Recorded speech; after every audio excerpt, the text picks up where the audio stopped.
as people join, they can just catch up. Again, happy Cyber Threat Thursday. Thanks to Tufin for joining us for our final webinar session.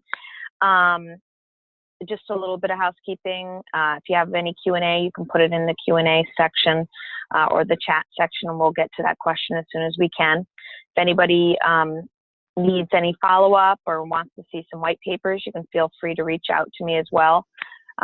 Someone from Atlantic Data will actually be reaching out to you guys, see if you need to hear anything more, see if there's some questions that were unanswered that we can help with.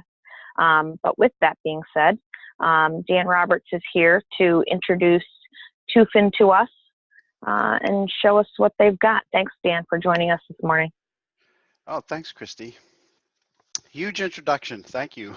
I was Did you want anything more? Do you want me to talk about any of the words that you've gotten in the past, or no? No, I haven't gotten any awards, but thanks for asking. Ethan sent me a separate bio that he wanted me to read, but it's kind of, it's not very proper, so I'll leave it at that. Oh, okay. That separate bio of the other things that you've done in your life. Just kidding. All right, let's kick this off. That's the swipe left thing, right? Oh, yeah. Yeah, you confused the two. Okay. All right. So we're going to talk a little bit about automation today. As Christy said, I'm a senior sales engineer for Tufin, and I'm also the team lead for the East Coast. I handle pretty much all our sales, regional sales managers on the East Coast. So we have I think there's 15 on our team. I personally handle 4 or 5 of those engineers or those sales guys as their support sales engineers. So that's my role within Tufin. I've worked with a lot of Fortune 100 companies within our scope. We have a very large MSP that I was responsible for. So I've seen the company grow tremendously in the 4 years that I've been with them, or 3.5 years that I've been with them. But yeah, I mean to see them come from where they were 3 years ago and where we are today with automation is pretty remarkable. And I'm going to kind of take you on that journey, show you where we are with automation and how we can start to begin to think about automation for your environment. So we're going to go through 5 clear signs that you need security policy automation. And as we go through these, we're going to learn a little bit about maybe how we can adapt or how you see these signs within your organization. I'm going to talk in generic terms, and then maybe hopefully you'll be able to relate it to your environment and see that how this would affect you. Okay, so first of all, we start talking about automation, and throughout history we've seen automation to make life easier. So we start by, even as far back as a windmill to automate the task of pumping water in Persia. So this is kind of, man, from the beginning of time started thinking about how to do tasks a little, or make tasks a little easier to do. Then we get into the mechanical clock. Before this, before the mechanical clock, we had a sundial. But this again automated time for us so that we could see it right in front of our eyes, rather than having to rely on the sundial and where the sun was at that time of day. Then we move up, we start getting into the 1900s and the assembly line and Henry Ford, and we know that story, and to be able to automate the building of the automobile, that was huge time. That was a huge event in our time.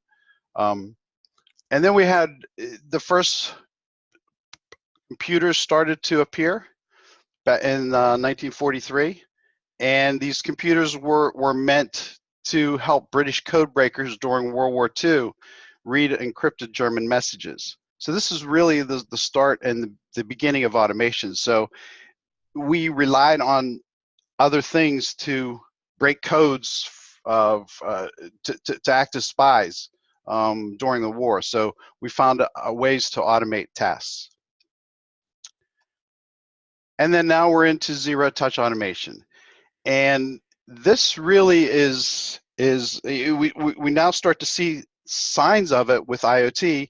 And you know, maybe you have a Roomba. I know my kids got me one for Christmas this past year. So these are things that now we're starting to automate, like daily tasks. Well, we're also pulling this into the firewall arena and thinking about automating security policy. And this is really just the start of it. We can now automate tasks to make changes to firewalls. Eventually, you know, we may think about this as robots within our home, but I mean, I think that's where this is the sexy part. What the people don't want to see is the process that it takes for a firewall change, as minuscule as that could be in the world of things.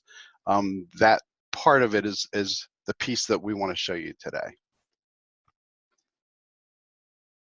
Okay, and again, sometimes the signs aren't clear. There are a lot of obvious examples of automation, but the signs for the need for automation aren't clear, and sometimes we miss them. So I'm going to show you those 5 signs within your organization. Then we're going to talk a little bit about security policy automation. I want to provide a couple use cases and how we really can get started just by automating a few mundane firewall admin tasks, maybe, to get you started on the road to automation. We'll talk about benefits and then, of course, the next steps after this presentation. So first, sign number 1, change processes are slow and manual.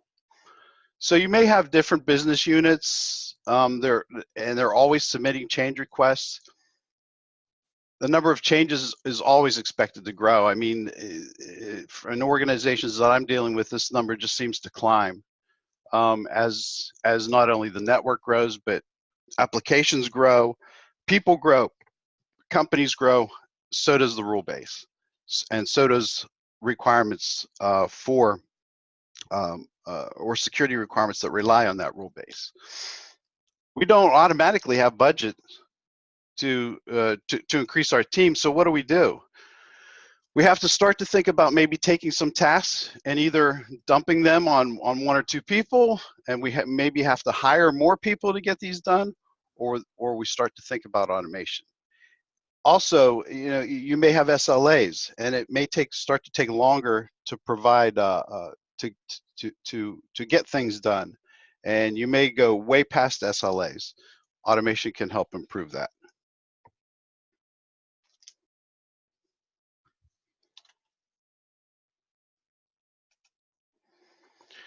Second sign, cloud-first initiatives. So all of a sudden, we're seeing in the field where companies just they want to go to the cloud. AWS, Azure, Google Cloud Platform. These platforms are blowing up, and everybody wants to go there. So the mandate has come down that move your applications there. Well, that's really, yeah, I can move my applications there, but what about the security? The security still needs to be intact for the organization. And sometimes you turn things over to DevOps groups, and they aren't really concerned about security because that slows them down. They need to stay agile. Their mandate is to stay agile. So we start to lose visibility.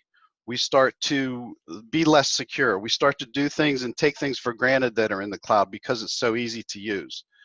Well, when we start to think about those things and cloud initiatives within our company, we really have to think about automation so that we can have compliance under control, we can have our regulatory needs under control, and we can maintain our security posture as an organization. Those things have to stay intact. We can't just turn these over to DevOps folks and say, have at it, open things up, this is all yours. Sign number 2. Sign number 3, the business is hopping around you. So think about that. As if you're the security organization within your organization, and you're the bottleneck because people are trying to go through you to make sure that that things are cool before they can open things up and add applications, that sort of thing. Well, if you're too slow, what's going to happen is they're going to start to do things around you. They'll install their own applications. Then we create our own shadow IT problem. When we have a bunch of applications that are running to get tasks done because the business or security is taking too long to do things for the business. That's when we also start to think about automation too, when we have business units hopping around us to do certain tasks. Again, we see SLAs. Team is inefficient and not meeting SLAs.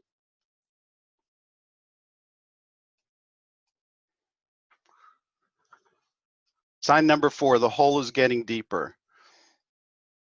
You have different business units submitting change requests all the time. Your rule base is a total mess. Shadowed rules, redundant rules, overly permissive rules. And these are just basic things that we can check for just within a compliance tool.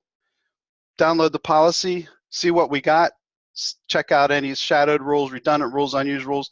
That's part of the cleanup process.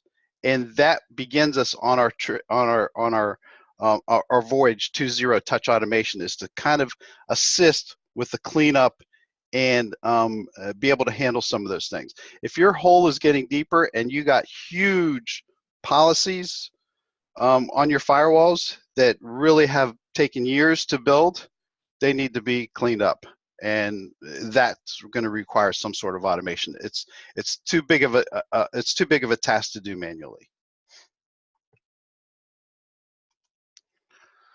Sign number 5, you can't prove compliance. So we may have failed an audit. You may have paid a big fine for PCI, whatever that is. If it's not automated and we're doing things manually and we don't follow that policy all the time, we're doing ourselves a disservice as an organization because we're failing audits. We are paying big fines because of those audits. So instead of that, we could start to automate changes to the firewall. If we have a request come in, we see what that request is.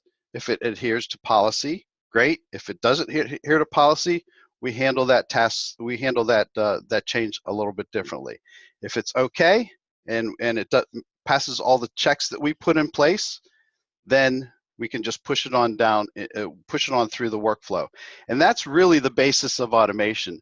And we can start to begin to think about compliance and being able to prove compliance with every change that comes in, and to be able to look at that, not manually, but have the system look at that change to see if it matches our compliance needs or not. So sign number 5, you can't prove compliance. So now I just want to talk about maybe a real life. This is a real life example, and this is a company that that is one of our customers. They had a lot of firewalls, thousands of rules, and it was taking them weeks to process changes. They were falling further and further behind, and they were having trouble getting out of this hole because it just kept building and building. Out of a sampling of 600 requests, they discovered that 39% were problematic. Okay, so what happened was they had 600 requests, 108 were rejected as not required, 65 were required and amended as partially implemented, and then 38 failed the implementation check altogether. So these tasks too, out of those 600 requests, all could have been checked and thrown out before they were ever submitted onto the firewall. So this example shows that by automating, we can cover a lot of this stuff internally within the process itself, rather than having it go through the system and still get pushed to the firewall and then creating a ton of problems. So this is just kind of, this shows a little bit of what that example was.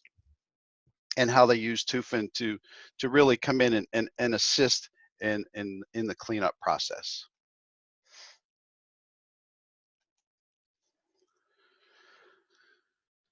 So with all the clear signs on why we're not moving to automation, why don't we automate? There may be cultural resistance within your organization or fear that, you know, people may lose their jobs. Well, what we found is that it actually enhances the job itself, because you can take mundane tasks, automate them, and then go do other things that are more important as an engineer, such as designing networks, that sort of thing, rather than just sticking to doing firewall change requests. And that takes a lot of time to do those. Server decommissioning, to be able to find those, and I'm going to talk about those processes here in a little bit. Rule decommissioning, to be able to find the rules that you want to decommission on the fly and get them out of the rule base. So some of those tasks too we can start to think about and automate. Lack of visibility is one reason why we don't automate, is because what we can't see, we don't know. It's too hard or too complex that we think that, oh wow, I got to get the whole company to buy into this automation thing. Well, you know, that may be the case, but in the long run, it's going to make your job a little bit easier, rather than having to go through what you're going through every day to submit firewall change requests. Maybe you've tried automation with scripts and failed. That again is a hard thing to do, because as the software changes, your script may change, and then you have to go back and change the script. Well, we've been doing this a long time, so we feel like rather than write the script, rely on the process, and we have the processes built into the system. Don't know how to get started. Well, that's the reason why we're here, is that maybe we can help you get started down the trek towards automation. Okay, why automate?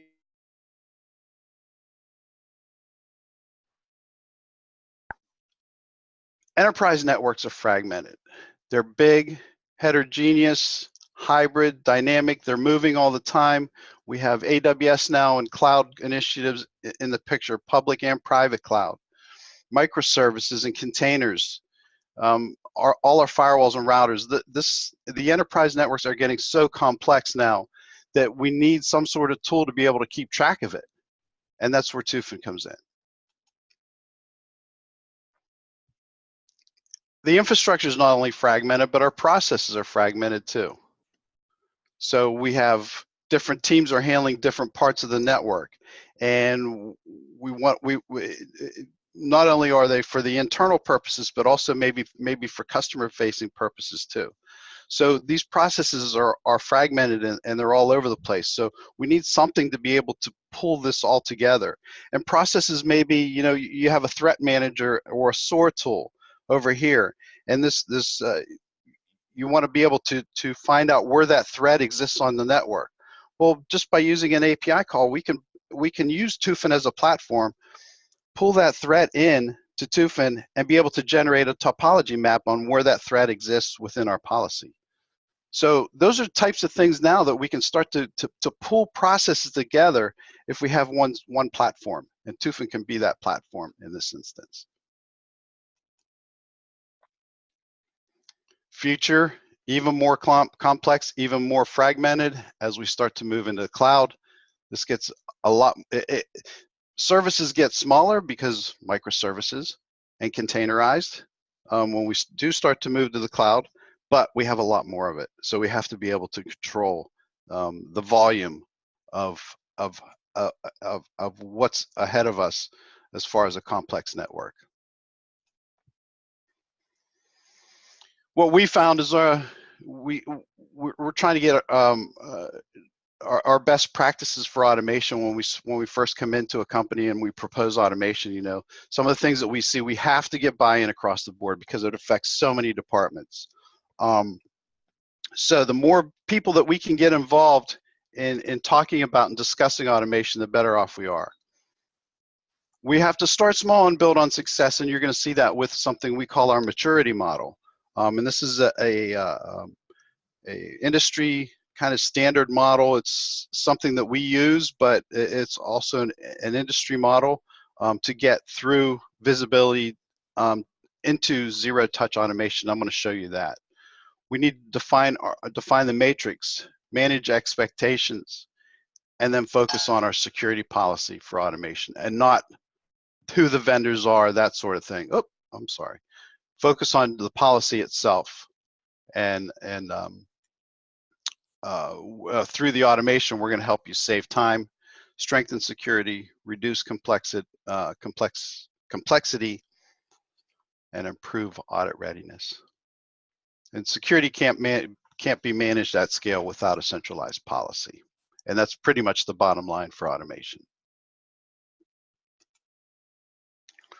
Okay, so now I want to talk a little bit about our security, our maturity model. And on the right we have, or on the left we have security. The line on the bottom is business agility. So as we increase our security, we start to get secure, but our agility decreases, and we tend to be a little bit slow. If we want to move fast, we tend to be less secure, and we're agile, but we're risky. So on this would be our security policy, this line that we'll start to build out here. And our first step in security policy management is to get into visibility, where we can actually see what we have.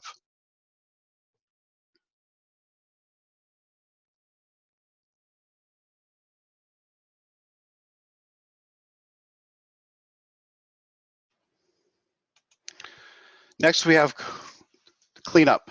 And we talked about this a little bit. So we see what we have within our policy: redundant rules, shadowed rules, unused rules. We start to clean this up so that our performance is better, not only on the devices, but we start to begin to operate a little smoother.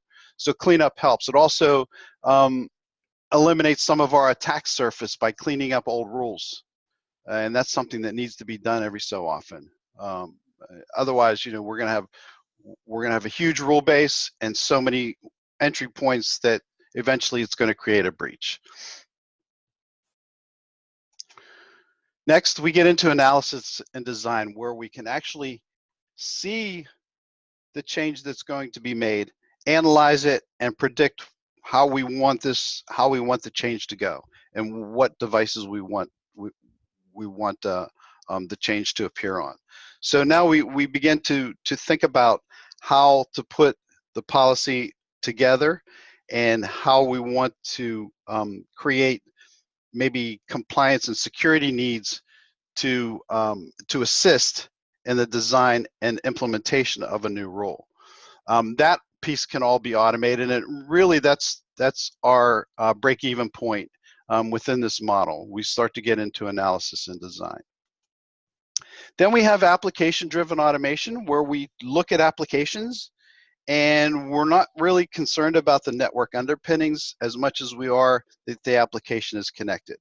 We have a tool for that, for application-driven automation, and we can see and be able to add, and within compliance, we can add on the fly different applications and the connectivity between those applications.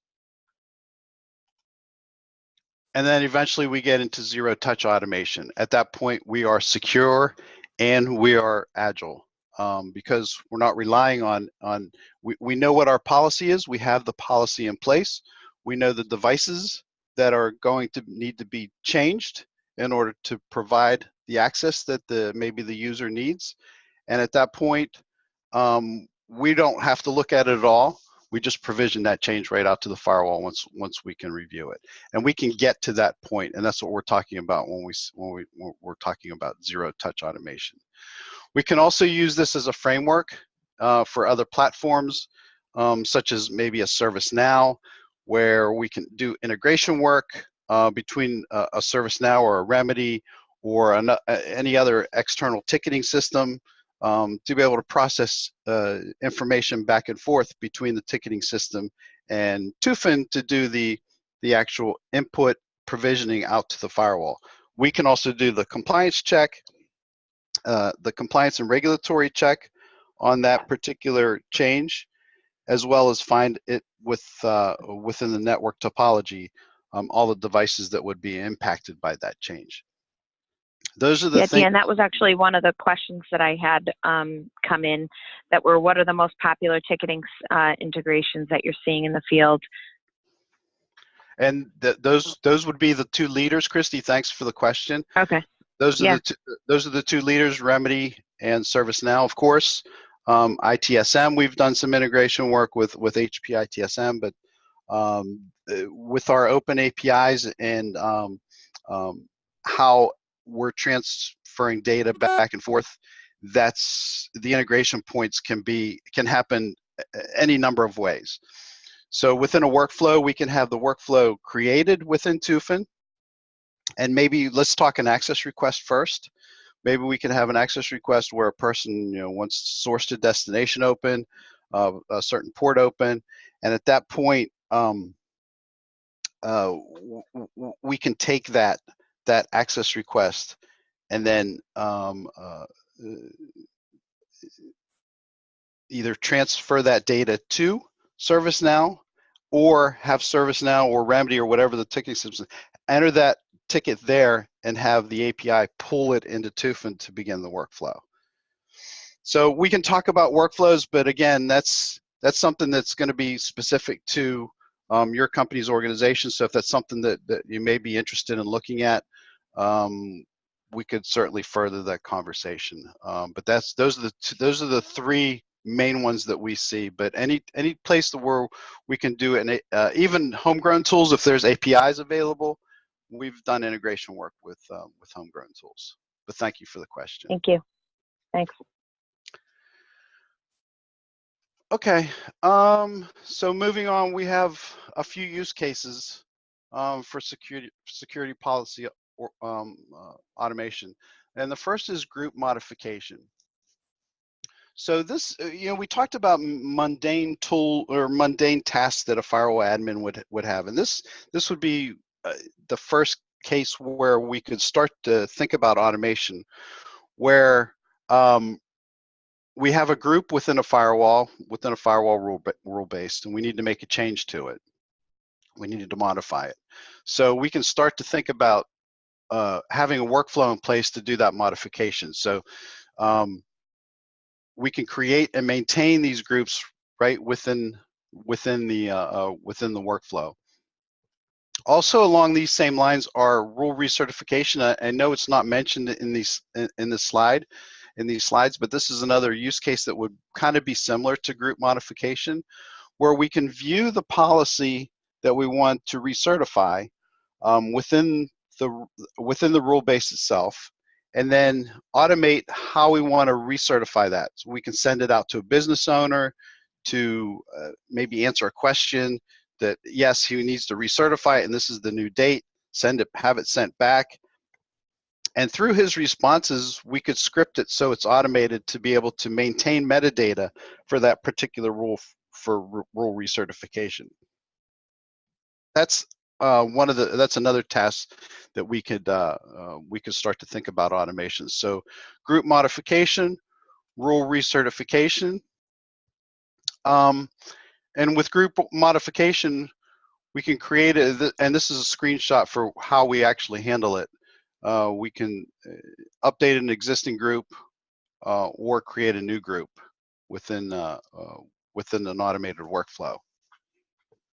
And then through our secure change designer tool, we can automatically provision and design that change to that group.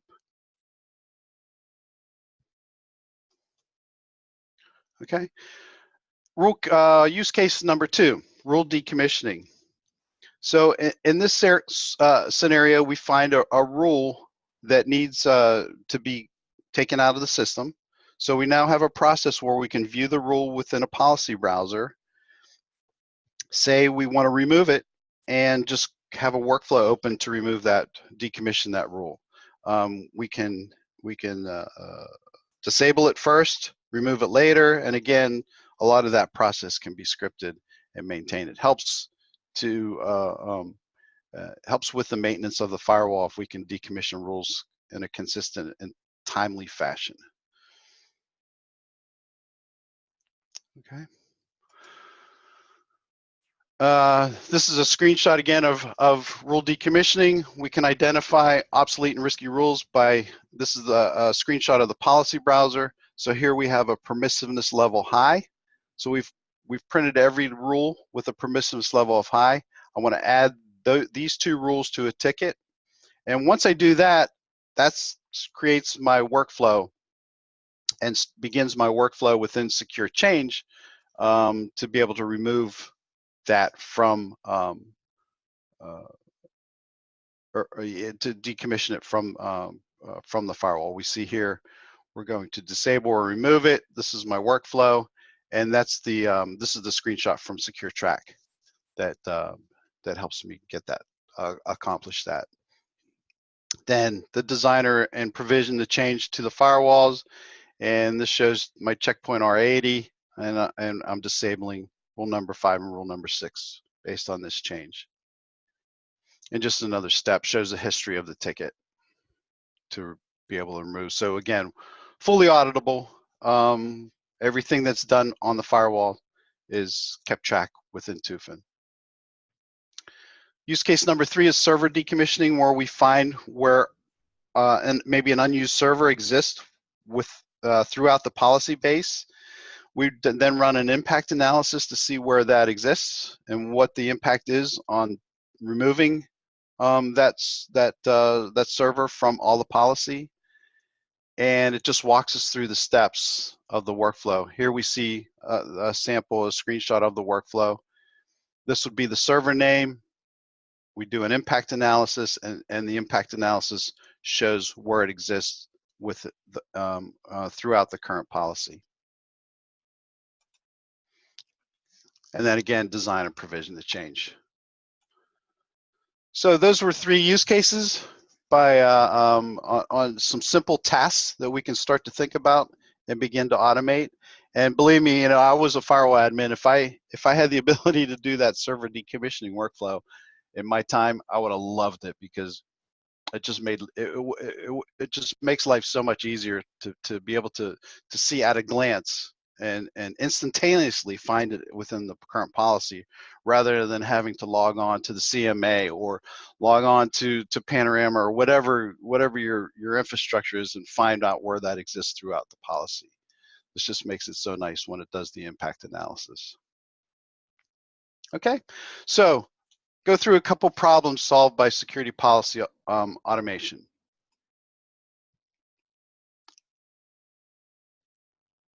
First one is skill shortage and automation. You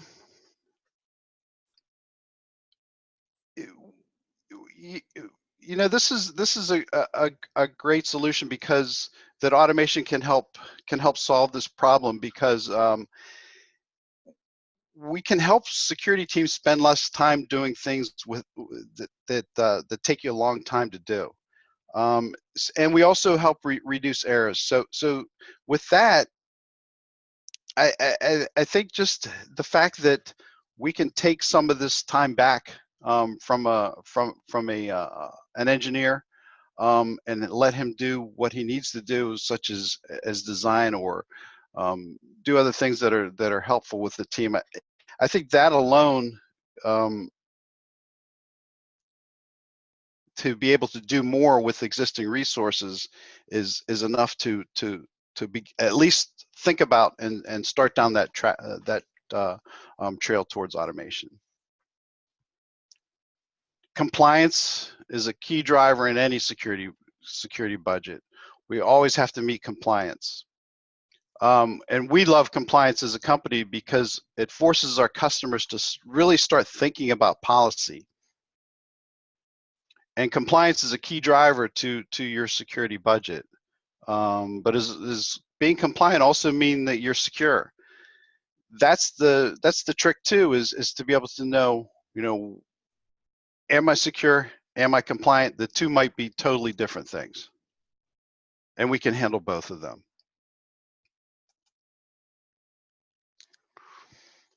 Automation eliminates mistakes, increases speed. That's just a fact. I mean, there's no one to fat finger anything. So this again helps our risk go down when we can eliminate mistakes on the firewall.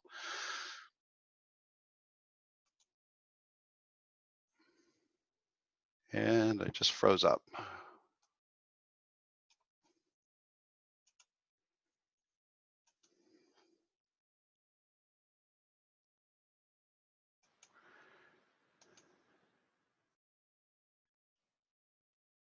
Christy, can everybody still hear me okay? I can hear you fine. Yeah, we just see your amazing screensaver. Yeah. It only happens when you're presenting, right? Of course. Let me try this.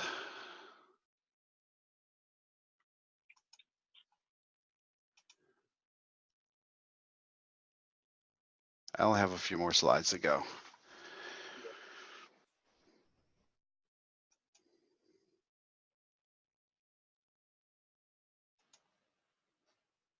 Let me know if I can help.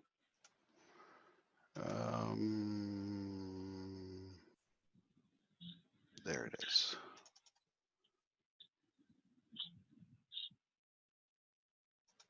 I apologize, everyone. No problem.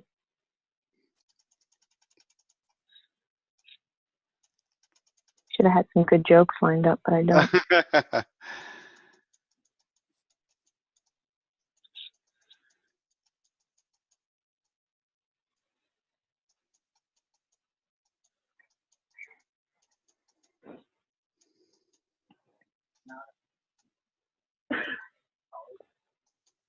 Well, I think at this point we could probably just ask if people have questions, they can put them in the Q&A box or in the chat field. Don't forget that.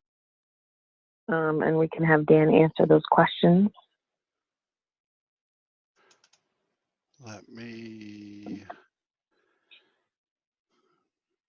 now where's my Screen share? Oh, there we go. Okay, there we go. Now we're back.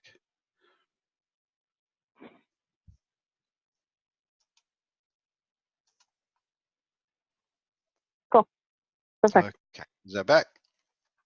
All right. Yes, we're all set.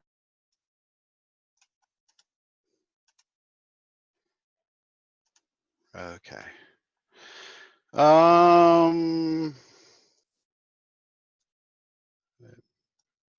All right, that's where we were. Okay. All right, so now we're the most important part, Tufin solutions. Sorry. Sorry about that. Okay. So managing your security policy everywhere. We go across the board. Traditional networks, private cloud, public cloud, microservices now. We're handling Kubernetes platforms with our new product called Iris. Orca. Iris is handling AWS and Azure. So that's the public cloud side. Private cloud again is coming through we have ACI and NSX platform where we have visibility and we're looking at policy on those platforms. And then of course we come from traditional networks. So that's really our bread and butter. But we're rapidly expanding into a cloud platform. So we'll be able to see everything everywhere at some point, and with that brings us to an exciting time to be with Tufin, because we're going to be able to see that convergence happen this year. So we'll have an all-in-one across the board view into microservices, public cloud, private cloud, and your traditional networks. This is our product portfolio right now. We call this the abstraction layer, and with this kind of ties in our traditional networks, public cloud, private cloud, our containers. And across this abstraction layer, we load our product stack. We start off with SecureTrack. This is our main database for security and compliance. This is actually the core product. You can't do anything with within Tufin without having Secure Track. Secure Change is our automation platform where we can build more workflows and processes around what our business processes are and around our compliance and regulatory needs.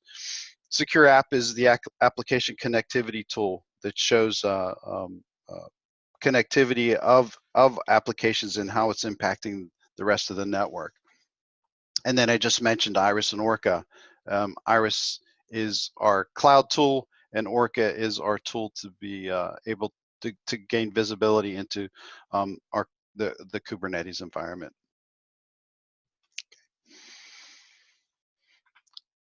And this is kind of where we step in. We're helping enterprises maximize agility and security across their hybrid and fragmented networks. And we're enabling them to implement network changes in minutes instead of days with improved security and improved accuracy. So this is a real customer, someone that was a new new installation of Tufin, and this is what we found right away. We removed 389 objects as soon as we were installed. We had over 2,000 redundant rules that were deleted from the host provider's firewalls. We implemented 152 new security rules, 6 services, and we had 20,000 device configurations within the tool itself. Are the results? We went through 65 days of unused rules, and of that, 1,372 of 2,119 rules on this particular device were unused. And within 30 days, a good portion of those were unused too. So this gave them the confidence to remove the rules and not impacting the services, because we knew we had a accurate hit count, and we knew when the last time those rules were used. This, by eliminating these rules, of course, we're reducing our threat landscape and improvement in the firewall service and performance of the firewall too.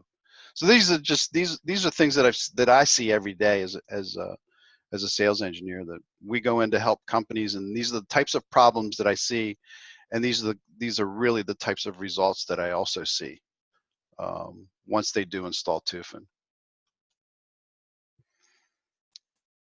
And I guess I have a few things that I want you to remember from this presentation, that your network will always be complex and fragmented, and that's not going away. It's only going to get more complex and fragmented as time goes on, unless you do something to change that. We're adding private cloud, traditional networks, public cloud, container platforms. All this all has to be managed and maintained. Multi-vendor technologies, you know, I mentioned a few: Checkpoint, Palo Alto, Cisco. These technologies and multi-vendor platforms are something that it's hard to train across those different platforms. And when you have one tool to do it all, you really only have one place to train and to give you that visibility. We all know that the network of the future will be software defined and automated, and this is the beginning steps of that automation. And security, of course, cannot be managed at scale without some sort of centralized policy. And that's what Tufin does. We are the security policy company. All right. And want to learn more? I have a link here for an ESG report on network security operations transformation, and embrace what companies are doing to embrace automation. It's a great article. And I believe that's my last slide. Yep. If anybody has any questions or they want to see that article, let us know. We can send those to you. If you have any questions or you want a deeper dive, that type of thing, feel free to reach out and we can get that